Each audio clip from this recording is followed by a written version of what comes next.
वणी येथील श्री खंडेराव मंदिर प्रांगणातील विठ्ठल रुक्मिणी मंदिराच्या प्रथम वर्धापन दिनानिमित्त आयोजित करण्यात आलेला हरिनाम सप्ताह विविध धार्मिक कार्यक्रमांनी उत्साहामध्ये संपन्न झाला। वणी येथील ग्रामदैवत खंडेराव महाराज मंदिराशेजारी गुरुदत्त भजनी मंडळ, खंडेराव मित्र मंडळ, राधाकृष्ण महिला मंडळ, वणी ग्रामस्थ आणि भाविकांच्या सहयोगातून श्री विठ्ठल रुक्मिणीचे मागील वर्षी भव्य दिव्य मंदिराचे बांधकाम करण्यात आले आहे। या मंदिरात श्री विठ्ठल रुक्मिणी, श्री संत ज्ञानेश्वर महाराज आणि श्री संत तुकाराम महाराज यांच्या मूर्तीची प्राणप्रतिष्ठा करण्यात आली। या मंदिराच्या प्रथम वर्धापन दिनानिमित्त दिनांक 14 मार्च ते 21 मार्च दरम्यान आयोजित करण्यात आलेल्या हरिनाम सप्ताह काळात दररोज पहाटे 5 ते 6 काकडा भजन, सायंकाळी 7 हरिपाठ, रात्री 9 ते 11 पंढरीनाथ महाराज घोटीकर, राज राजेश्वरी भागवत माळेदुमाला, ॲडव्होकेट नंदराज महाराज पाटील आळंदी, भास्कर महाराज रसाळ आहेरगाव, एकनाथ महाराज गोळेसर कुंदेवाडी,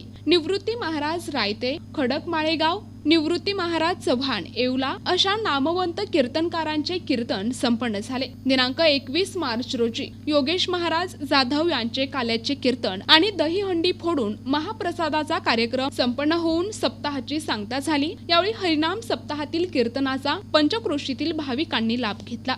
प्रतिनिधी दिगंबर पाटोळे, NTV न्यूज मराठी, वणी, नाशिक।